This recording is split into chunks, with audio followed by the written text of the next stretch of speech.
საქართველოსათვის ვიზა ლიბერალიზაციის შესაძლო შეჩერების საკითხზე დღეს დილიდან საუბრობენ ოპოზიციაში და ამბობენ, რომ საქართველოს ხელისუფლებას რეკომენდაციების შესასრულებლად ვადა ამოეწურა.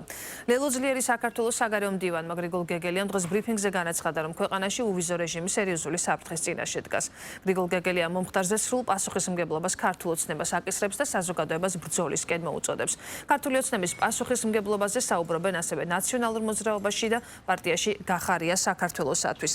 საქართველოს ხელისუფლებას ევროკომისიის მიგრაციის და საშინაო საქმეთა გენერალური დირექტორატის მიერ გამოგზავნილი წერილი საშუალებით დაუსახელეს პირობები, რომელთა შეუსრულებლობის შემთხვევაში 2017 წელს მიღებული გადაწყვეტილება ვიზა ლიბერალიზაციის შესახებ შესაძლოა გადაიხედოს. მართლ გუნდში მიაჩნიათ, რომ არსებული დათქმებით ევროკავშირი ქართულ ხალხს აშანტაჟებს, რაც მიუღებელია. ევროკომისიის მოთხოვნებს შორის არის ევროკავშირის სტანდარტებთან შეუსაბამოდ მიჩნეული ორი კანონის, მათ შორის ოჯახური ღირებულებების შესახებ კანონის გაუქმება და ანტიკორუფციული ბიუროს კანონში ვენეციის კომისიის რეკომენდაციების გათვალისწინება. პირობების შესრულების ვადად აგვისტოს ბოლოა მითითებული.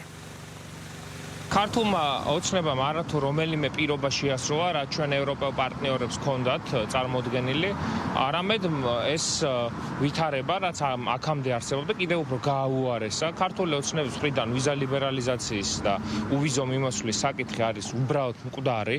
და ივანიშვილის ხელისუფლებამ ყველაფერი გააკეთა იმისთვის, რომ 4 მილიონი ქართველი დასანქცირებულიყო. პასუხისმგებლობა იმაზე, რომ ჩვენ მაღალი ალბათობით დავკარგავთ უვიზოდ მიმოსვლის რეჟიმს, აი ამაზე პასუხისმგებლობა ეკისრება ქართული ოცნების ბოროტყვექვერთა ბანდ ფორმირებას და ყველა ქართველს უნდა ესწროს ძალიან კარგად, რომ მანამ სანამ ეს ბოროტყვექვერდი ბანდ ფორმირება მართავს ჩვენ სახელმწიფოს დე ფაქტო რეჟიმში, ჩვენ არავითარი ევროპული ინტეგრაცია, არავითარი მშვიდობა და არავითარი კეთილდღეობა არ გვექნება. ჩვენ არ გვაქვს იმის მოლოდინი, რომ ქართული ოცნება გადადგავს რაიმე ტიპის პოზიტიურ ნაბიჯს იმისთვის, რომ შეასრულოს ვალდებულებები, რომელიც დაკისრებულია ევროკავშირის მხრიდან, რომ არ შეჩერდეს ვიზა ლიბერალიზაცია.